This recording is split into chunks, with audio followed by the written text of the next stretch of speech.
I am super, super thrilled to be chatting with the co-creator and showrunner of Star Wars Young Jedi Adventures. His name is Michael Olson. Michael, thank you so much for chatting with me today. How are you? I'm doing fantastic, other than the craziness of the holidays. But it's a thrill to meet you, Mike. I've listened to your podcasts for a Oh, while, so it's nice to really? actually be here and talk to you. Yeah, oh yeah. Wow. So I had no, no idea. Yeah, yeah, we've done a couple episodes on your show, so I don't know if that's what yep. introduced you.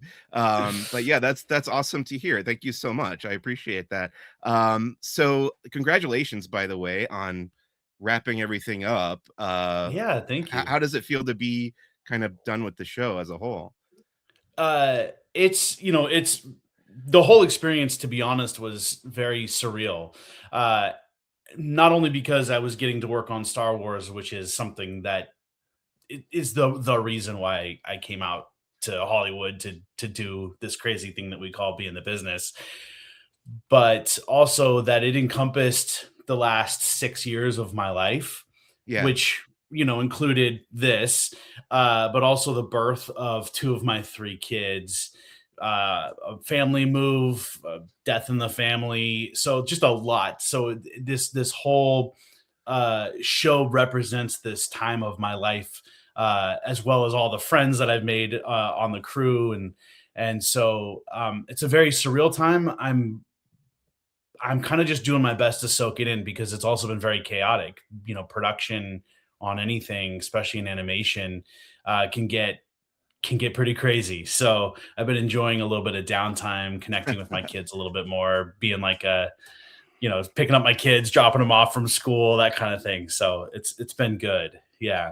well So deserved. And I kind of want to go back to the beginning now and ask sure. you what your relationship was with Star Wars growing up. Were you a fan? Have you been a fan forever? Oh my gosh. Yes. Yes. Uh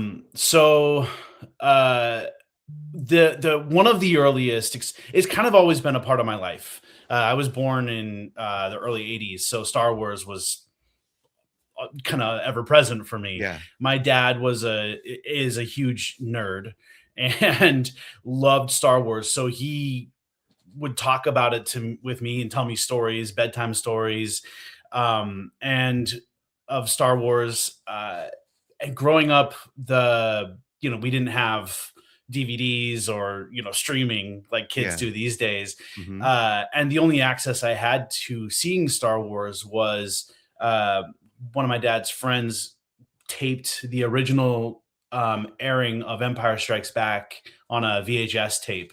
And so we had this old battered VHS tape of Empire Strikes Back. And then remarkably, at the front of the tape, the friend put a short film that my dad and him and their buddies had directed and made in the 70s of them just doing nerdy stuff, some fun short film. And so, in order for me to watch Star Wars, if I didn't want to fast forward, I'd have to watch my dad's short film. And so, for me, and that was kind of an awakening for me that, oh, people make these things that I'm watching, they make Star Wars. And so, for me, the idea of making films and Star Wars are inextricably linked to me because of Yeah. that.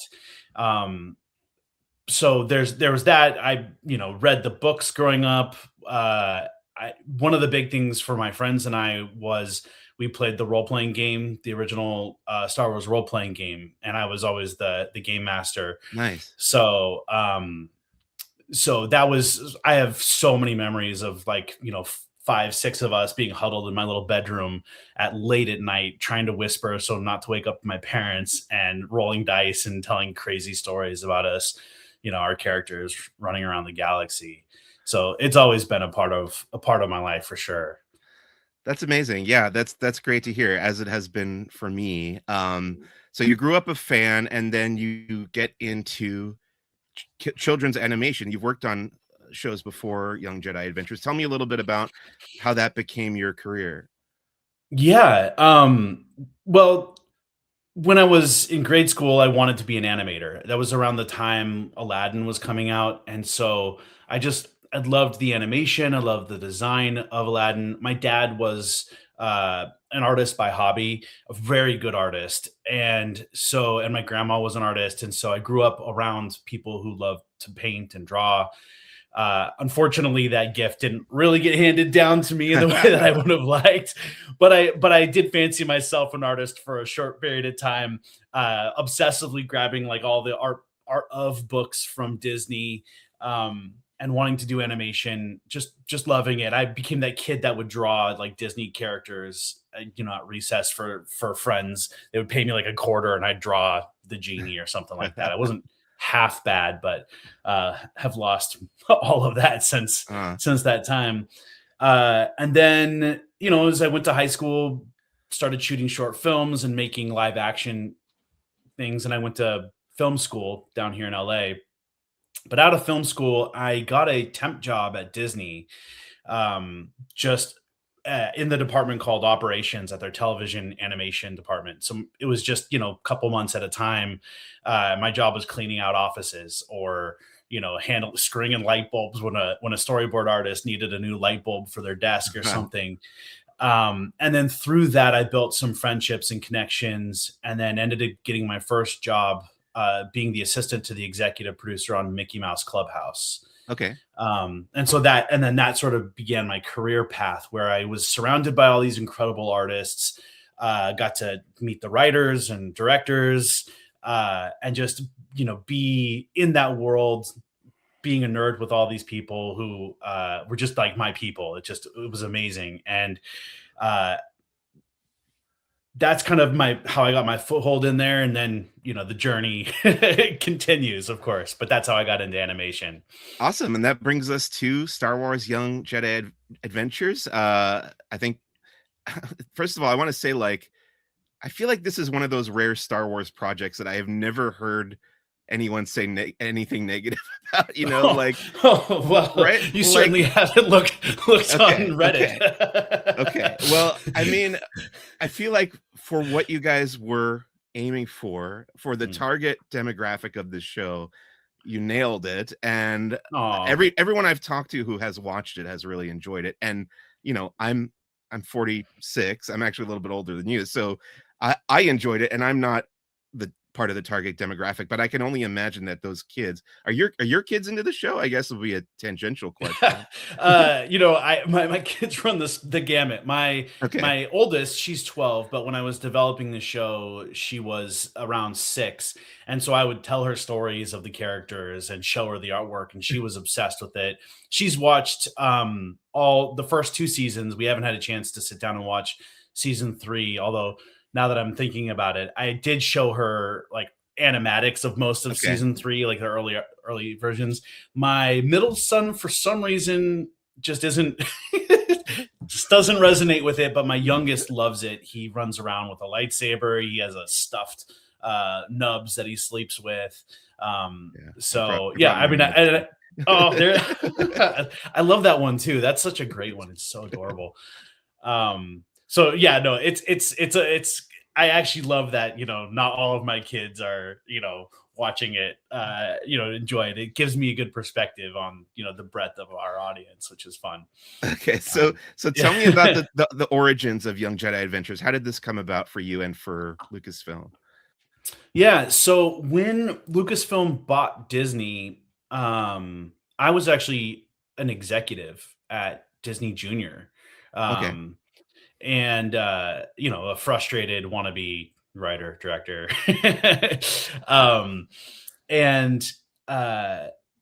So I just like decorated my office with just a ton of Star Wars stuff, just like, I can finally bust out the nerd. And so got a lot of comments from other people in the business, or in the company, but I became known as that person. And I remember I actually had this really interesting experience where I've only met Kathleen Kennedy once, but I was a part of a lunch conversation with her and a couple of people from around the company. And I remember telling her, this is the year right before the Force Awakens trailer came out. And I told her 2 things. I said, when you're ready to make a Disney Junior show, I just assumed she would. I said, I would love to be a part of it in one way or another. And I doubt she remembers me. And then the other one was, I said, I just had a daughter, and I can't wait for the day that I can take my daughter to a Star Wars movie and see a female Jedi as the lead. And she kind of looked at me with a twinkle in her eye because we hadn't seen the trailer yet. And she goes, "That may happen sooner than you think." And even with the So trailer, we didn't know that Rey was a Jedi because they were kind of teasing that Finn might be the Jedi exactly, yeah. character in the Well, that we can get into that too, yeah. because that's actually a little bit of inspiration about this show. Oh, okay, okay. Yeah, we can go there. But then fast forward a couple of years, I thankfully had made the leap to being a writer on Puppy Dog Pals, and had kind of put the Star Wars thing out of my mind, thinking maybe they're never going to do it. And then I got a call from Lucasfilm, and they said, "Hey, we're possibly thinking about doing something with Disney Junior. We're going to go to you and a couple of other people. Do you have some ideas?" Yeah. And so, and they gave me just this general timeline of the High Republic, the 300 years before the prequels, and said, "This Yeah. is kind of where we'd like to set it. Here's what we're thinking." And then I, came up with the show. So yeah, feel so like that this was probably around 2018, 2019. Okay. And do you Yeah. feel like this was part of a general kind of like intentional outreach toward building a younger audience for Star Wars? Was that part of the plan? Very much so. Yeah. I Yeah. mean, I'd even seen it with my daughter.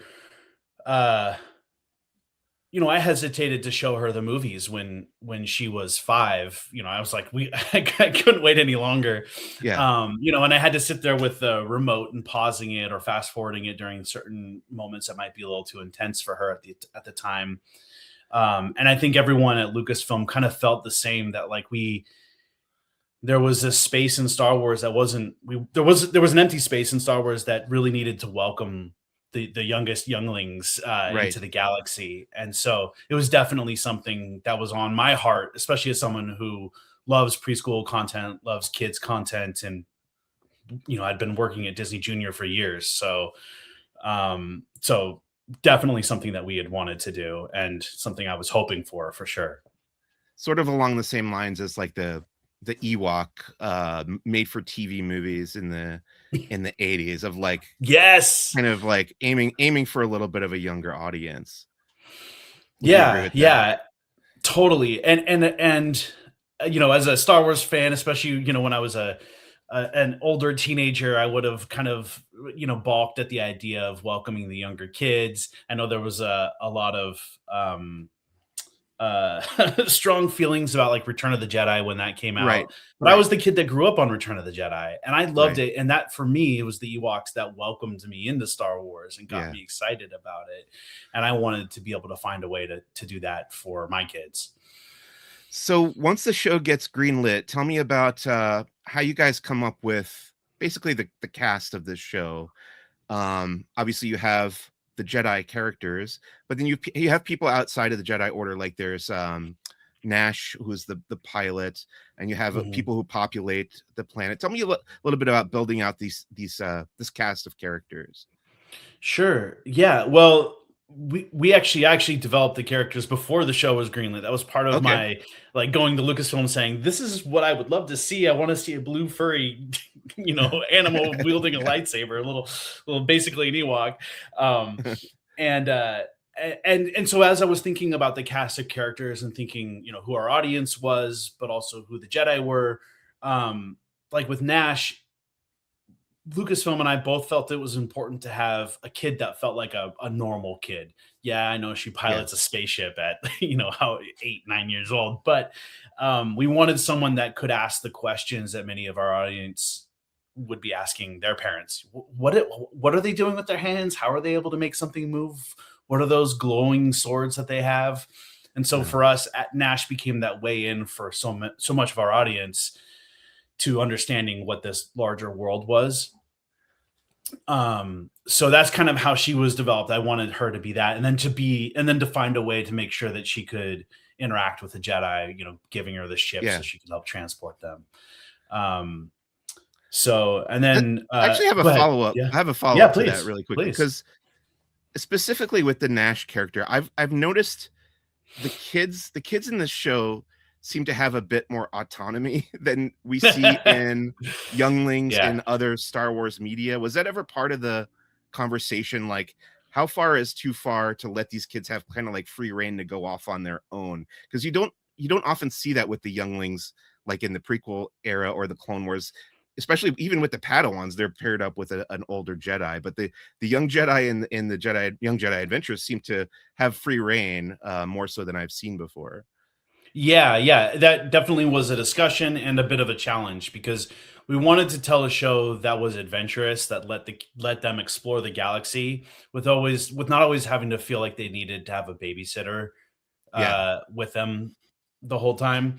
And again, as a child of the '80s, I grew up with movies like The Goonies, where kids, right. and I was myself kind of a latchkey kid, where I would go home and my parents would be working and I could roam, roam the streets, so to speak. I, and coincidentally, Lucasfilm also wanted something similar, and that's why they developed this initiative of Yoda sending the younglings out to various outposts, various temples around the galaxy. The idea Uh-huh. was here these kids were, they've been cloistered up in the temple on Coruscant, and realizing they needed to broaden their experience. And so it was, I don't know, I kind of thought of it like this is a bad example, but like a Montessori version of the Jedi, where like Okay. you like there's some lessons, there's some guidance and leadership, but the kids can get into trouble themselves. They're allowed to go test some boundaries. And again, they're not like, these kids are maybe on the slightly older end of the Padawan, or sorry, the youngling Yeah, spectrum. They're not the like right. 5, 6 year olds. And then some of that was just creative license, just show necessity, being able to show some adventure. So, but you know, uh, maybe Yoda learned his lesson as we get to the prequels of like, oh, maybe that was a little too much. They Yeah. got into too much trouble. Oh, yeah, maybe that is part of the back and Yeah, forth of the Jedi Order. So I yeah, had, if you probably heard on my show, I had Jamal Avery Jr., who was the first voice of Kai yeah, Brightstar, and then I had D. Bradley Baker, who was yeah. Oh man, Nubs on the love him. show. So Yeah. tell me a little bit about the casting process for all these characters. How did you find the right actors to play these personas that you made up? Well, for D, that was I knew it was D. Day one, Yeah. I knew he could do this character. I'd worked with him before on a show called Miles from Tomorrowland. But I'd worked with he's all over the place in animation. You name a cartoon, he's probably in it. And I just knew he could do it. And he just took to this character so well, understood the heart of the character and what Nubs was about, Yeah. and found his own way in. It was just so he was day one. Finding Kai was a challenge, because this is a kid who's going to be the anchor of the show. He's got to exhibit both real kid sensibilities. Yeah. Kai is not like this like flawless kid who knows how to do everything. He messes up, he knocks things over, he makes mistakes, he gets upset, but also can be a leader too, when he needs to kick it into gear. And so finding someone around that age range that could straddle that was really, Jamal just like came in and just knocked it out of the park. Great. And you saw he's just so exuberant and so Yes. infectious that you fall in love with him the moment you see him. So yeah, it was a really fun casting process, a challenge for sure, but a dream come true for someone like me. That's awesome. Okay, so let's get into. I want to learn a little bit from you about the day-to-day process of being a showrunner on a show. We've seen 30 Rock, we've seen this idea of the showrunner portrayed in media, and I know some people who have written on TV shows. But can you talk about a little bit about what is the day-to-day of showrunning a TV series or an animation series like this? Yeah, it is all encompassing. It's a huge job because for me particularly, because I come from the standpoint of being a writer. I'm in the writing room.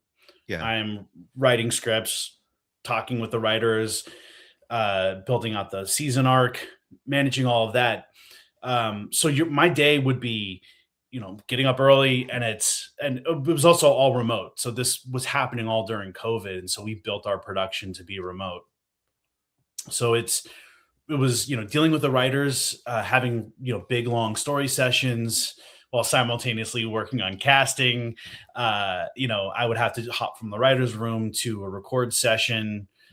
When we had our full crew up with the artists and storyboard artists and our directors, I would be hopping between different meetings or reviewing different things, different pieces of artwork or animatics. So it's a it's a job that requires many hats. For someone like me, I really thrive in that. I love being able to jump in and out of things, and then also to be able to step back and see the bigger picture and say, okay, this is what we're doing. This works. This doesn't. Um, it was a lot of fun, but like I said, it was 6 years of that, and definitely very intense. Awesome. Yeah, I imagine it is. There's a lot of pressure involved with that Yeah. position. Okay, I want to ask you about the planets. So you guys came up with a new planet called Tanu, which is the central location for Young Jedi Mhm. Adventures. How would you compare this world to other locations in the Star Wars galaxy, and what function do you guys think it serves for the Jedi Order during this High Republic era? Yeah, so we developed a new. First off, it was inspired by a piece of Ralph McQuarrie concept art. Okay. I think for Kashyyyk, actually, it was like his. It's cataloged as like, I think it's like 81. Yeah, if you look it up, you'll see these giant dragon blood trees, and then if you look really close with like a microscope or something, you'll see that what looks like a building on top of one of the trees. And when we looked at that, I was like, that could be like, how weird to have a building on top of trees, but what if we put a Jedi temple on top of there? So that was where that was the initial inspiration for the show, was taking something core to what was already a part of Star Wars and then building that out, which is, as a Okay. fan, was like a dream come true. In terms of the function in the galaxy, because the galaxy is huge, but we also kind of know all the different sectors and quadrants. It was about like, well, how can we put this in a place where it's kind of out of the way? The idea was, during the High Republic, the Republic is sort of expanding, right? Creating Yeah. connections and outreaching to various parts of the galaxy. And so we wanted this to feel more like the frontier, the American West kind of vibe. Um, and so my thought was that the temple and Tanu was sort of a hub of the sector, of commerce, of culture, and Kublai Springs was sort of the capital of that. Mhm. And so, but that its place in the broader galaxy was still relatively small, like some Okay. smaller Midwest city or something like that. Yeah. Um, so um, so yeah, so that allowed us to tell lots of stories and, have pirates, but also not have it impact the larger galaxy too much. So So yeah. speaking of, you mentioned the frontier. Speaking of that, I have to ask you, my friend Nick would kill me if I don't ask you about Batu, because we do get several episodes set on the Galaxy's Edge planet. I'm a huge Disney Parks fan, as you know. Mm. I go to Disneyland like once or twice a week for work. I'm constantly on Batu in Black Spire Outpost. So how did it come about that you got to kind of incorporate this world that was created for the theme parks into Young Jedi Adventures? Oh man. Well, that was surreal, like a total dream come true.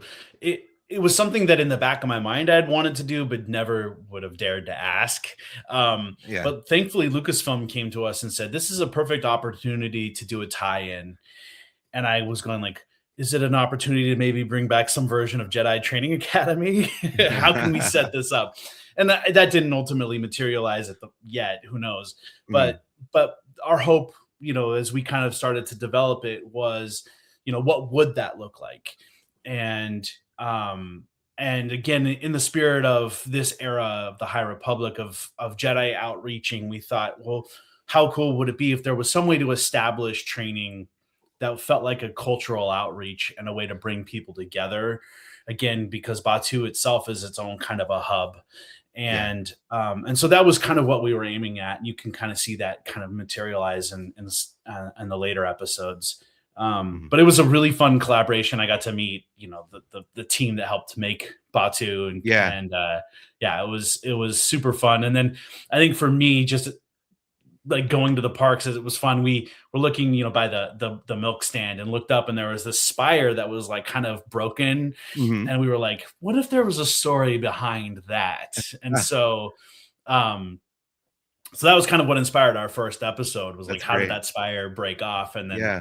there you go. That's So with like our when you would kids. see I feel like this happens in cartoons all the time, but you would see, like, how did the nose break off of the Sphinx in Egypt or whatever? Like, you would see, like, a time traveler bumps into it, or how did the land part fall off of the Hollywood land sign? Like, these kind of things happen in cartoons all the time, so I think that that works out really well. So, I'm guessing you're working with the Lucasfilm Story group in addition to the Imagineers who designed Galaxy's Edge. And then that probably connects with how you're develop or how you're incorporating elements of the High Republic as well, like Bel Zettifar and Mhm. Ember, the Charhound. Like, can you talk a little bit about connecting it to the larger universe of the High Republic during that period? Yeah, yeah. Well, the Bell story is really fascinating. As we were developing this, the books of the High Republic hadn't come out yet. Uh, the publishing team had developed what the High Republic was, generally speaking, and Yeah. we had some material, but not all of it. Um, and um, it was what was it? Star Wars Celebration, probably 22, I think it was. Was that the first one back from the pandemic? Was it 22? The one in Yeah, that Anaheim? would have been Anaheim. Yep. I believe you're right. Yep. Um, I ran into Kevin Scott there, Mhm. and we started talking, and I was like, "How cool would it be if we did an episode with the Bell and Kai?" Yeah. And then he was like, "How cool would it be if they ended up being, Padawan and Master?" And I was like, "Is that something that can happen?" And so he went back and pitched it to his people, and I pitched it to mine, and then they all talked, and we finally were able to make that all work together. And that kind of all just came from Kevin and I just having lunch one day and being like, "What if this crazy thing could happen?" And so, Awesome. yeah, so it was surreal and super fun, and those episodes are some of my favorite. So, Yeah, it's so cool. I mean, one of my favorite things about the current approach to Star Wars in the Disney era is how interconnected everything is. So I loved seeing that as part of your show as well. I actually want to go back because I think I interrupted you because you had mentioned that the kind of fake out with Finn and the lightsaber yeah, was part of the inspiration for Kai. So I wonder yeah. if you could talk about that. Oh, you're gonna get me in trouble here. Oh no. um, Finn is one of my favorite characters. I love Yeah, John Boyega. Like, he's such an enthusiastic, vibrant actor. I think, he did a phenomenal job in the sequels, but I also feel like there was so much potential there. And obviously, we know how he feels as well about all of that. yeah. Um, and my cousin by blood is half Haitian. Okay. And he's about 10 years younger than me, and I was the one that introduced Star Wars to him. Now he's a huge Star Wars nerd, has a Darth Maul tattoo and Death Star, and yeah, he's a huge nerd. And um you know during the process of developing, he didn't know I was working on this was during the pandemic and shortly after the George Floyd incident. Mhm. And he messaged me out of the blue and just said, "Hey, I don't know what you're doing, if you're working on anything. I know you work at Disney, but if you can do anything where there's a lead who's black, who doesn't turn into a frog or for half the movie, that would be amazing." Sure. And I just like texted him back and I said that that may happen sooner than you think, sort of like what Kathleen Kennedy said to me. Um, and and so that became the inspiration behind Kai. Was I was making it for my cousin who's since has had his Okay, own daughter, and nice. she's just now getting old enough to be able to start watching the show.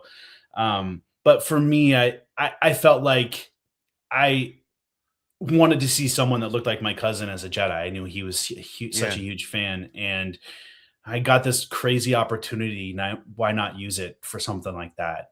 Um, so that's been one of like the biggest joys for me about this whole process is getting to make Kai, getting to bring in teammates and friends and writers that Yeah. could help take him and really make him feel authentic and real and inspirational. So I hope that he becomes that character for kids I hope so too. growing up. I wonder if you've seen, I'm sure you have, being in Star Wars animation. Have you seen the Lego Star Wars holiday special where Yes. they've kind of developed a little bit more the Finn as a Jedi idea, Yeah. which is not, I know it's not entirely canon, but at least they get to play around with that a little bit. And I Yeah, think, yeah. yeah, go I ahead. for me, I just hope someday my hope Yeah, is someday that John gets to come back yeah. in glorious fashion because I do feel I would like rush to the theater to see him. if Uh, and when that Ray movie ever gets made, I feel like there's a decent chance that, Poe and Finn would be back for that as well. I would hope I so. knock on wood. Yeah, Yeah. yeah, me too.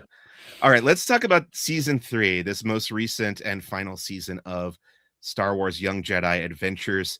Um, it's just 7 episodes, which is fewer. I know this has something to do with, like, the Disney Junior math or the Disney Plus math of how many total. I don't know. We don't have to get into that, but, Yeah. you got 7 episodes. There's a new villain who I wanna talk about, named Rek Minu. So, Mhm. previously, we had this, character named Tabor, who was the villain for the first however many episodes, and then now there's this droid smith named Rek Minu. Tell me about coming up with this new villain. Why was it important to have a different adversary in these final 7 episodes, and what makes him different from Tabor? Sure. Well, let me talk about Tabor first, Yeah. which is, he was always meant to be the villain that arcs through the whole series. Okay. And so because he is Kai's, the opposite of Kai basically in many, Right. many ways. And they have a lot to teach each other. And so my intention with the show was always that there might always be other villains that come in, but the core heart, the beating heart of the show in terms of light and dark, the themes that are so very Star Wars, uh, that those would be handled by Kai and Tabor and their discussions, their battles, Hmm. their disappointments, betrayals, etc. In season 2, we got to see some pretty heavy episodes where that happened, and Tabor kind of takes a real big heel turn. Even well, Cyrus, his alternate identity, Yeah. but we didn't want to. But again, in season 2, we had these other villains called the Gangles, these adult pirate Mhm. characters, and their arc had pretty much finished. And so what I felt at the end of season 2 was it was fun, but as a kid, I would want to see more kid villains. And so, how could we realistically bake that into the Star Wars galaxy? How could we make that work? And so, my hope was with what we did with Rek was develop this character who wasn't a pirate. We had Tabor, who's a pirate, the Gengels, who were pirates. We wanted Rek to be different. Um, Still dastardly, still causing problems, but what would that look like? Uh, and so what I wanted to do was kind of pair someone who uses their brain and has no brawn versus the Jedi who are often known for their brawn, Yeah. their fighting ability. And so that gave me an opportunity to have this kid who built robots or built droids and repaired droids and manipulated them, and then we started to dig into who he was, why he would do this. um and uh and so yeah, he became a really fun character. And Mason, who does his voice, is just I mean, he's incredible. He just such good texture and such a fun actor and brought Yeah. so much life to the character. Yeah, oh, I totally agree. It was a lot of fun, and the climax of his story, where he kind of sends out these little, I don't know what you would call them, these little mini droids to sort of possess some of the other Yeah. droids. I bet this was a case of like parallel thinking on your part and the folks over at Marvel Comics, but I don't know if you're familiar with the Dark Droids Yes. Yeah. storyline. So did those just come up simultaneously, or I, um when we, it was interesting. Our initial Our initial idea for this was Night of the Living Dead with Okay. droids. Yeah. We just wanted all the droids to turn bad and do that, do what they do in the show. The Dark Droids comic, I think, had come out by the time we were actually developing this. Okay. It wasn't a one-to-one inspiration for us, but it was a guide for Yeah. us about what could and couldn't work within the Star Wars world, and then what could we do that might differentiate things a little bit. Um, so yeah, it was definitely on our mind. We didn't want to copy it, Right. but also, try to find our own way into it. Sure. So yeah. Yeah, I remember thinking at the end of Dark Droids, like it's kind of surprising that they like the galaxy would keep all these droids around if it's possible for this to happen. Like it seems it's very perilous of proposition of having like all the droids being suddenly evil and turning on you. But I guess we're kind of doing that in the real world with I AI. know. I'm just thinking about, like, my robot vacuum that I have in the other room. I'm like, Yeah. Right. they really wanted to. All right. I want to give a little spoiler alert here. And if you've seen the trailer for season 3, you know about this, but just in case you haven't, you can stop now and go watch it and come back. But at the very, very end of the third and final season, we get to see these characters grow up a little bit. Um, the young Jedi become not quite as young, not so young Jedi, and we see them turn into Padawans. I want to hear from you about the decision to do that, and what went into the development of the look of like what does Nubs look like as a grown up? Because I've seen some discussion about this online, and I want to get your take on how this came about. uh, yeah. Okay. Well, in terms of the montage itself, the epilogue, it was always my intention for us to see them become Padawan. Hmm. And I always wanted, from the very beginning, Lucasfilm and I were talking about how we would do our version of the Gathering and what that would look like. Yeah. Unfortunately, budget issues and constraints and scheduling constraints kind of limited us from being able to do that kind of episode. Okay. Um, but it was important for me to see. I wanted for kids at home to see these kids knowing that they're going to be friends forever, so to speak, but also to see that they're becoming something. I wanted to, as the fan, as the creator, wanted to see, like, know that my kids are going to be okay, you know. Yeah. And so it was a matter of, like, kind of planning, like, who their Padawans would be, how we would see that in season 2 and begin those relationships, or sorry, their masters, how those relationships would develop in season 3, and then, that way, when we saw it all, it felt inevitable and lovely. So that was something that I just really, to me, felt like I needed to do that, and thankfully Lucasfilm, went to bat. It's not easy, in animation, for anyone who doesn't know. Like, creating new characters and new models is not easy, and it's not Uh-huh. cheap. And so we basically had to redo our entire cast just for 2 minutes of Right. video. So I was really grateful to Lucasfilm that allowed us to be able to do that. Yeah. In terms of Nubs, yeah. So we did an episode where we got to see an adult Pooba in season 2, and Right. there are these just giant hulking, tanks, basically. Yeah.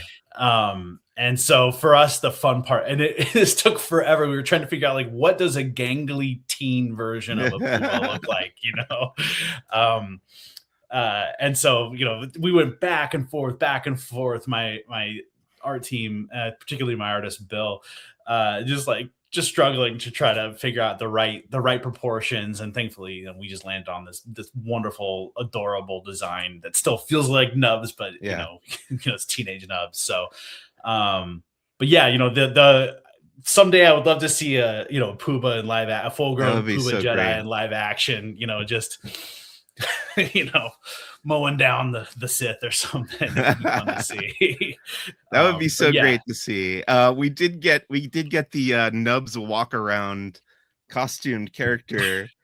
that has popped up at conventions and stuff. What did you think With of that that? great Like, meme now, the great Elmo meme with the fire behind him. oh, I don't know if you've yeah, seen yeah. I that. haven't.